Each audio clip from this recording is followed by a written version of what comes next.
कपड़ा मंत्री गिरिराज सिंह ने बताया कि प्रधानमंत्री नरेंद्र मोदी के नेतृत्व में कपड़ा, हथकरघा और हस्तशिल्प निर्यात दोगुना हो गया है। उन्होंने कहा कि सरकार ने योजनाएं बनाकर कारीगरों के उत्पादों को दुनिया के विभिन्न हिस्सों तक पहुंचाने का रास्ता तैयार किया है। तकनीक की मदद से नया हब एंड स्पोक मॉडल विकसित किया जा रहा है, जिसमें भारतीय कारीगरों की कारीगरी वैश्विक स्तर पर मजबूत होगी। बढ़ती वैश्विक मांग के बीच 15 दिवसीय व्यापार मेला कारीगरों को नए आर्थिक अवसर देगा और उनकी आजीविका सुधारेगा। सरकार कच्चे माल से लेकर डिजाइन, प्रौद्योगिकी और बाजार संपर्कों को मजबूत करने पर काम कर रही है, जिससे भारतीय हस्तशिल्प और हथकरघा उद्योग विश्व प्रतिस्पर्धा में मजबूत होगा। आज देश और दुनिया का सबसे बड़ा व्यापार मेला के रूप में आई लगती है और उसमें हर विभाग का, उसमें टेक्सटाइल का, हैंडलूम और हैंडीक्राफ्ट का मुझे कहने में फक्र हो रहा है कि मोदी जी आने के बाद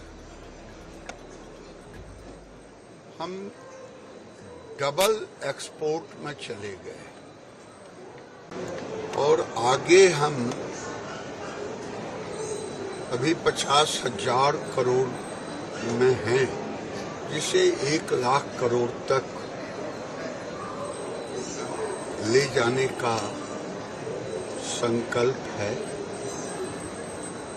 और केवल संकल्प नहीं है बल्कि उसके लिए योजना भी है कि हमारे छोटे छोटे आर्टिजन के कलाकृति कैसे दुनिया के हर कोने में पहुंचे,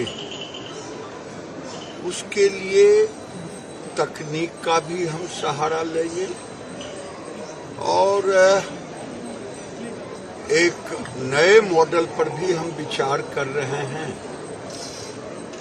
हब एंड स्पोक मॉडल दुनिया के कई देशों में खोल करके उस पर काम करें और आज की ये शुरुआत हुई है। मुझे उम्मीद है ये 15 दिनों में, पिछले बार लगभग 10 लाख से ऊपर यहाँ दर्शक आए थे, इस बार और अधिक आएगा और अब लोगों में हाथ से बने हुए चीजों की मांग बढ़ रही पूरी दुनिया में।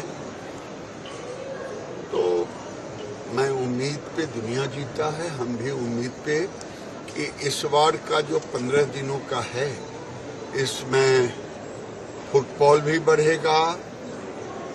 स्वाभाविक है, जब फुटफॉल बढ़ेगा तो हमारे आर्टिजन का सेल भी बढ़ेगा और जो नई नई विधा ले रहे हैं उससे लाखों आर्टिजन हमारे परिवार जुड़े हुए हैं हैंडलूम और हैंडीक्राफ्ट से।